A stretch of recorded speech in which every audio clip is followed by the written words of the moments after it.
Hi guys, welcome to lesson 11, Energy and Power. So let's start by doing a little purple zone activity.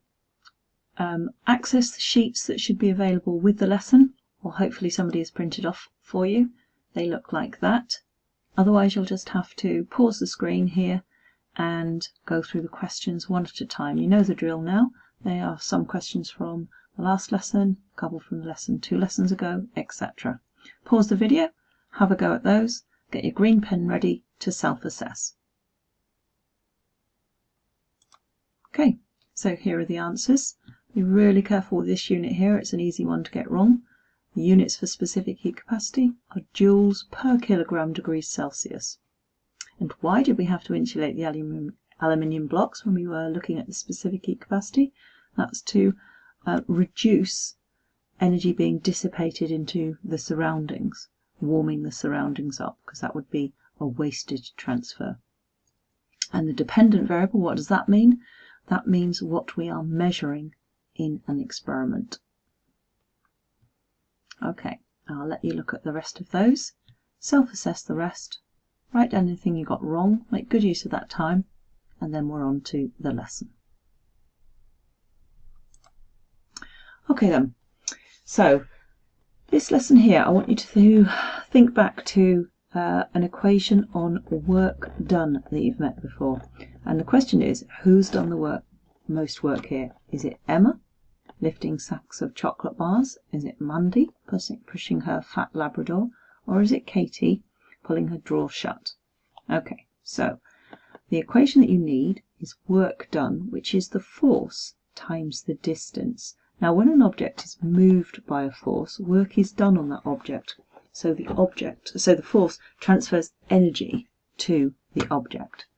So using this equation, have a go at those three and see who's done the most work here. So when you've worked out your answer, remember to answer that question there. Who's done the most work?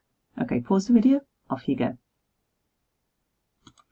Okay, so Emma, force times distance, 20 newtons times 1.4, 28 joules. Mandy, 26 newtons times 3 meters, 78 joules. And Katie, 60 times 0.5, 30 joules. So therefore Mandy has done the most work. So that answers the question. Okay. So this lesson, what we're going to do is we're going to look at energy and power. We might be able to rank order electrical appliances. Now there is a card sort that goes with this. That would help you do that one. We'll think about what those power means.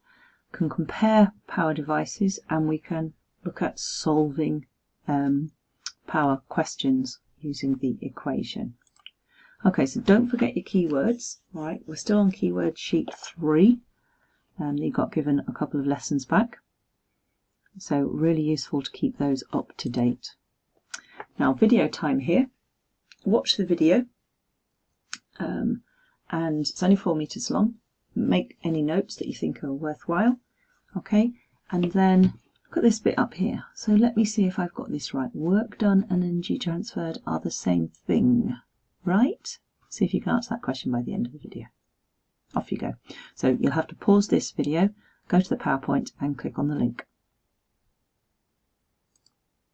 Okay, this is a no slide, so please can you write all this information down. We're talking about work done and energy transferred. So when an object is moved by a force, work is done on that object, so the force transfers energy to the object. The amount of energy transferred is equal to the work done. If you don't like all of that writing, this is the minimum. Energy transferred equals work done. So you actually get 2 equations for the price of 1 here, because effectively they are the same. Okay, so another no slide. This is a recoil equation. That means you need to learn it. And this is what I mean when I'm talking about 2 for 1. Because power is the rate of doing work. So we've got the energy transferred in the time interval. Okay.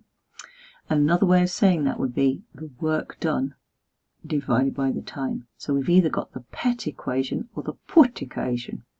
Power equals energy divided by time, and power equals work done divided by time. Now, because energy or work done is measured in joules and time is measured in seconds, what we're really saying then is an energy transfer of 1 joule per second, 1 joule per second is equal to 1 watt. So if I've got a 50 watt light bulb, what it really means is I'm transferring 50 joules per second. Okay, pause the video, write that down. So now let's write down what we think power is then, using the words from the box. I'll pause the video, you write that out, and then we'll mark it from the next slide. There we go. Power is a measure of how fast energy is transferred from one form to another. It is measured in watts. I guess we should say from one store to another store there. It is measured in watts. Be calculated by dividing the amount of energy transferred by the time for the transfer, measured in seconds. Be really careful with the units on this one, okay? We need energy in joules and we need time in seconds. If you get anything else, you need to convert the units first before you do any calculations. Okay, so here we go. The power rating of an appliance is defined as the rate of doing work, or the rate of transferring energy. There's both equations again, the put or the pet. Power equals work done or energy transferred divided by time, because these two words, remember, mean the same thing. So I've popped it into formula triangle for you. Now, on the rearranging formula lesson, which is on a separate video, because this is above the dividing line, the W, or indeed the E, goes into here, okay, only one at a time, either the W or the E, and then we divide it by, and the other two things, the power and the time, go into the bottom of the equation. All right, so if you've got something already above the dividing line, that's where it goes into the formula triangle. So because they often in the exams do give you the wrong units, let's just practice a few unit conversions first of all. So pause the video, write down these questions and have a go at it. Now you may be wondering, of course I know how many seconds there are in a minute, but you'd be surprised how often that gets forgotten when it comes to a question, okay? So how many seconds are there in a minute? Put your answer there. If you're thinking about joules and kilojoules and you think you really don't know the answer, well, think about what a kilogram means, because kilo has a specific term. What does it mean? Kilo means 1,000. Okay, so how many joules are in 1 kilojoule is the same as sort of saying how many grams are in 1 kilogram. Okay, I'll give you the answer to that first one. It's 1,000. Okay, then let's have a look. So we've got 1,000 joules in a kilojoule. Mega means 1,000,000, so we've got 1,000,000 watts in a megawatt. How many joules in a megajoule? Mega means 1,000,000, so same as the last answer, 1,000,000 joules in a megajoule. How many seconds in a minute? 60. How many minutes in an hour? 60. So then, how many seconds in an hour? Well, we've got our 60 multiplied by our 60, so 3,600 seconds. And that's where people quite often make just a daft mistake. Okay, so let's have a go at doing a simple power question. Okay, a microwave oven transfers 7,500 joules of energy in 10 seconds. Calculate the power. So go back and have a look at the equation if you need to. It's the PET equation. Power equals energy divided by time. So power equals 7,500 joules of energy divided by 10 seconds. So that's 7,500 joules per second. Okay, which is equal to 750 watts, because power is measured in watts. It's the same as a joule per second. Okay, got that written down, and we'll have a go at another one. All right, you do this one by yourself, and then we can mark it. Okay, hope you paused the video for that then. Here we go, answers. Full workings out, please. Full workings out gets you more marks in the exam if you make a mistake with your calculator. All right then, so here's a slightly harder question. Don't get caught out. Look at the question, and are there any units that you need to convert first of all? I've written the equation up for you. It won't be there in the exam. You'll have to remember it. It's the PET equation. Okay, off you go. All right, so if you pause the video and had a go at that, what units needed converting first of all? They gave you 1 kilowatt. So don't get caught out by that. You need to convert that into watts first of all.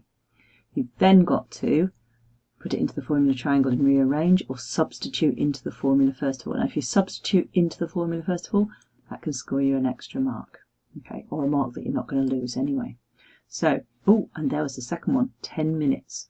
So our 1 kilowatt iron is 1,000 watts, because kilo means 1,000, and 10 minutes is 10 times 60, because there are 60 seconds in a minute, so we've got 600 seconds. Substitute those numbers into the formula.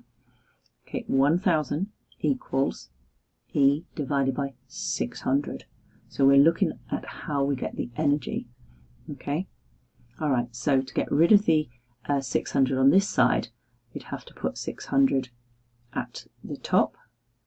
Okay, so we would have E times 600 divided by 600, so that would get rid of it on that side of the equation. So do the same to the other side, which means that we end up with E on its own and 1,000 times 600, which gives us 600,000 joules. We can pop it straight into the formula triangle if you find that easier once you've got to this stage. Okay, excellent. Right, what are we going to do now? We've got some simple power examples here. Okay, what I would like you to do is I'd like you to pause the video here and spend some time working through these. Okay, so answers coming up. Pause the video for a bit longer if you haven't finished. Okay, answers with the workings, with the units. No need to convert into these megajoules and kilojoules. Quite happy for them just to be left in joules. You always run the danger of making a mistake if you convert.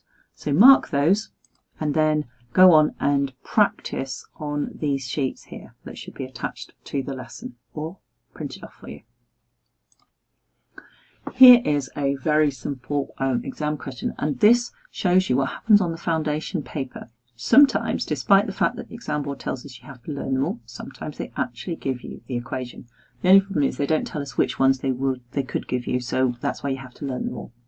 Okay, but here, you've given you a freebie. Pop in the number of joules, okay, because that's work done or energy transferred, and divide it by the number of seconds. And then we've got a multiple choice one over here. Have a go at that. And here are the answers. 120,000 divided by 8, 15,000 watts. And over here, the power input to the motor is greater than the power output. Why?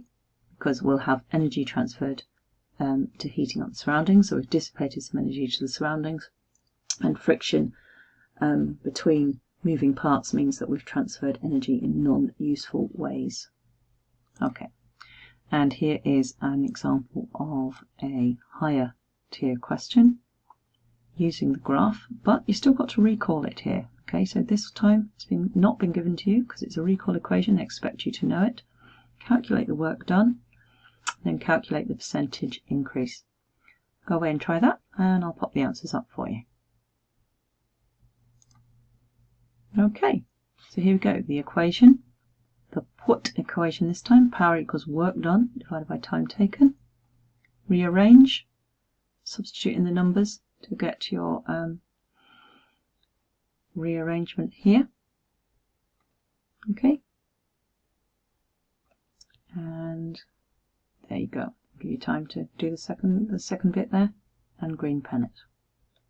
Right, excellent. Well done.